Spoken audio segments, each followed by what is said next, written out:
There should be a full investigation. And I there will want be. this, and there will be. But you cannot deny the fact that when Trump came in to give the press conference, the first one yesterday, he did the nice part. Then he found himself again. He immediately said DEI, DEI. Yo, 2 plane crashes in 1 week. Finger pointing this way and that one. Is it DEI, DEA? Is it the DOJE's fault? Is it Trump's fault? Is it FAA regulations or not being able to hire a certain amount of employees? You tell me. We watched Judge Jeanine and Greg Gutfeld attack Jessica Tarlov over blaming Trump. This stuff is crazy, yo. Tell us what you think in the comments. Make sure you hit that like and subscribe button. Check out Bro's page in the description. Right to it. Let's get right to it. Do it. I got to tell you, Jesse, the claim that when he talks about DEI and lower standards, their interpretation is that what he's saying is that only white people are competent. Are they stupid? Do they not know what DEI is about? They know, but they can't admit it because it was their idea. The politicians demanded that Reagan add all these extra flights to this airport because they all need to get home to their districts to have 3- and 4-day weekends. But the politicians didn't staff Reagan. Reagan wasn't staffed. It's the busiest runway in the country, and they don't have enough people. But they have enough people at the Department of Veterans Affairs, where they're having orgies. They have 60 DEI employees at the VA. But they don't have enough at a control tower at Reagan, the busiest runway. They could have had enough, but Biden wouldn't let white guys in. According to a lawsuit, 1,000 white guys who had perfect scores. One guy had 100% on the entrance exam to be an air traffic controller. Biden said no. That's still in litigation. I had a guest on last night who flies these Army choppers, and she said that the air traffic control communication was bad. It was poor. It was vague. And that could have caused this crash. And no one knows why this Black Hawk was flying in this flight path anyway. But why don't we have enough guys? Also, not only the staffing, was because of the pandemic, we stopped for 2 years training these guys. How is that not an essential worker? So we have no one to go onto these towers and control this. Only 1% of air traffic facilities in this entire country have hit their staffing targets. That was last year. That was under Mayor Pete. So this is poor management, it's poor priorities, and if they have a problem with it in the media, it's called constructive criticism. The FAA was using having the DEI regulations of having a certain amount of minority hires as the reason why they was understaffed. Okay. And it was cool when they said that, but as soon as Trump said, well, this DEI's fault, then there's like, oh, he's blaming minorities for not. No. And so anybody else that tries to twist the narrative of this DEI thing on that, no, the FAA originally tried to use that as an excuse when I'm sure there's enough minorities In the job. that are qualified to work in these jobs. Exactly. Come on, it sounds crazy. I think we have to realize what the huge problem is. Only 1% of these companies all in the world met their staffing target. Only 1%. We're understaffed. Understaffed. Let's keep going, guys. Make sure you hit that subscribe button. That part. You know, Katie, the truth is that they're making DEI about race when it's about intelligence, it's about competence, it's about recognizing that we need the smartest people doing surgery, flying aircrafts, protecting the American people. We know certain things. We know that the helicopter was at 200 feet, was supposed to be, and then it was at 350. Right. We know Jesse's right about the controller saying, do you see a plane, without identifying which plane it was, right, because there was one landing and one taking off. So that's a problem. Now we hear today that there was a controller who left early. Yeah.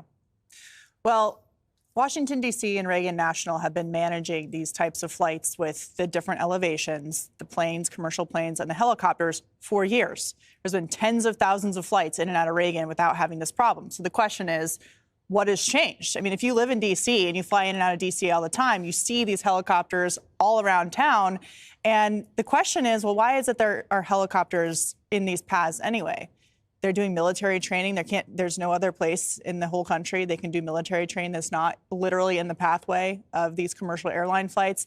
Also, these helicopters are there because high-profile politicians or cabinet members or people who want to get out of traffic and get somewhere quickly, they want a helicopter ride from the Pentagon to the White House to Langley to the CIA, et cetera. So that's why these fights are taking place. It's not that they're necessary, but they have been able to manage them. And so you have to ask the question of what has changed here? And Jesse's right. You know, there's this class action lawsuit against the FAA for turning away thousands of highly qualified individuals who applied for these FAA jobs because they weren't the right skin color.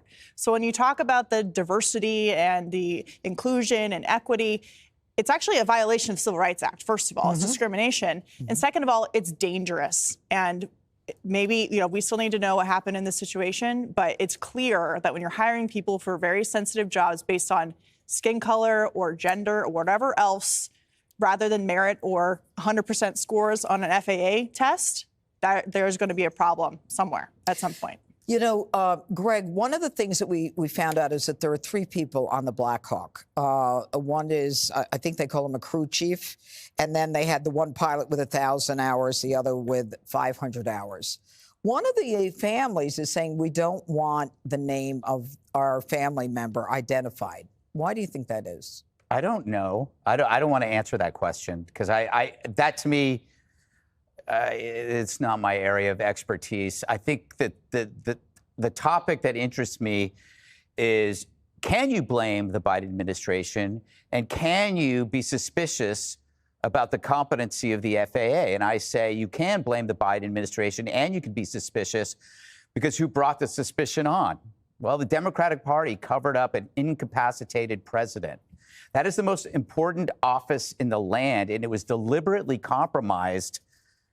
So why shouldn't you wonder about every single institution underneath that? If they were that cavalier about the president of the United States, we should be worried. I said this before. There is a crisis of competence, and we saw it in that debate. We had also a guy in charge in nuclear safety who was a kleptomaniac fetishist. There was no one at the wheel. So this goes back to, like, why is Trump succeeding? Because he's establishing order among disorder, whether it is crime, immigration, foreign policy. And that appeal to order comes from this overwhelming sense of chaos, which comes from the top down. The hood ornament of chaos was the president of the United States. He reflected the incoherence and the confusion and the absence of leadership that spread out throughout the entire governmental system. Trump is the realignment. And he's doing it through a very simple prism. America first, driven by common sense. It could be applied to every segment of the government and almost every segment of society, especially when there's a segment that feels that it might be in disarray, and you see this accident, you wonder, how does that happen? How does somebody leave early? Was somebody inexperienced? You have every right to be suspicious because it may be connected to the overarching crisis of competence. It's a crisis of competence. It causes a lack of confidence. And the solution that Trump is offering, it may not be right in this case. It may not be DEI. But you sure as hell can ask that question because it seems to us that every institution has been degraded in the last, 4 years. You can go back even further. When Trump came in, he didn't know what he got. He didn't know what he got. You can go, oh, but this was under him. He didn't have a clue. The government was already screwed. We were screwed. Now he's doing the unscrewing. Greg Gutfeld was 100% right. You know, Trump is doing heavy realignment, changing the tires out on this thing because he's getting rid of DEI. He's getting rid of real problems at hand in America, like the illegals, for example. And he's calling these companies out for these DEI hires that are incompetent to do these jobs. Realignment's a perfect word. We've definitely been riding with 4 flats, broken axle. Yep. Need an oil change in this thing. I'm surprised we haven't already junked this whole damn country. Let's go ahead and get back to it. Make sure y'all hit that subscribe button. The unscrewing. The unscrewing. That's good to know. But what you've got now is once we find out the facts, and I think the facts are going to be pretty easy to find out. I think we may already know them. It's the why. Why do we have so many vacancies in the FAA? I would love to know the answers to that. I think the NTSB representatives have seem really good in these press conferences, very authoritative, talking about the time that they need, but saying I'm going to be as transparent as possible. They get their investigations done usually in less time than they allot themselves to do it. So hopefully we get answers. And I don't think that there's anything wrong with asking questions about our procedures that ended up with a completely cataclysmic American horror story in what happened. Yeah, we all agree on that. But when Jesse says that President Trump is offering constructive criticism, it is not constructive criticism to say this is Joe Biden's fault or this is Pete Buttigieg's fault. Why not? Because that's just blaming your political adversary. It's not taking any responsibility. It's blaming the it's guy not who was sharing there the risk. before. Who Right, had but the you know what? Actually, responsibility? the nifty part about being the 45th and 47th president is you were also the guy before. And Greg is right. These policies were in place under Trump. I went to try to find out about your dwarf recruitment. Yes. And that existed under the Trump administration. A dwarf quota? Yes, actually. It's up from June 2017 to June 2021. There's even a post from April 2019. FAA provides careers to people with disabilities. The list. Good, give them a job. Targeted Don't put them in a control tower. No, I mean, we're do you talking realize apples how and hip- oranges. No, That's you're not what You're it's talking about. It's about the I'm fact saying- that you were explaining why Doge is necessary. I don't- Trump didn't know about that. Let's be obvious. So then Trump doesn't know what he is in control of, at least Why for the first didn't 4 Biden years. fill the jobs? He knows what he's This getting is- rid of you because guys- I don't think there's going to you be a dwarf can't- quota after this. By the way, lay off the little people. Sorry, Greg. Go ahead. You know that you're being hypocritical about this. I started with there should be a full investigation. I there will want be. this, and there will be. But you cannot deny the fact that when Trump came in to give the press conference, the first one yesterday, he did the nice part. Then he found himself again. He immediately said DEI, DEI. Then the support staff, Duffy, Hegseth said DEI. Then the picture came out, and there was a white guy who had done 1,000 hours. So we moved on to incompetence, right? If that had been a minority person, or I heard, I mean, they're That's trying to say that this speculation. pilot. But DEI yes, is about incompetence. That's the But point. you don't think that there is a reason that he shifted gears after he saw? We're not mind readers. No. You're not. No, you're never mind readers with No, Trump. I don't read you're minds. Just mind readers. You know, that's why the with Biden the when you left say that lost. it's They full. thought they could read people's minds, and you fell prey to. You know what I don't have to mind read about when you say that everyone loves this because it's so streamlined and he's been so successful. I know that there is chaos because of this, of sending out missives saying. Because you read Peggy Noonan's piece. It's also No, about because the I saw future. portals being down. I saw emails going out to people saying, oh, you could take a buyout. I saw emails going out that you're going to be fired tomorrow. I saw. You know what? Well, I'm Jen has worried that. about more people coming out of the frigid water and why they're in that water No, you're- than whether or not you're going to be, you know, you got a job You're or you only worried about don't. it if it's Joe Biden's fault. You're not. No, willing- I'm not. I'm worried about human. This is the Share worst. the risk, This as is Greg the would worst say. crash since I don't think you 2001. interpreted that correctly. All right. Yo, I like watching Greg Gutfeld, and I like that they have people with opposing opinions on there. But I feel like any media who gets paid to support any party, you can't trust them.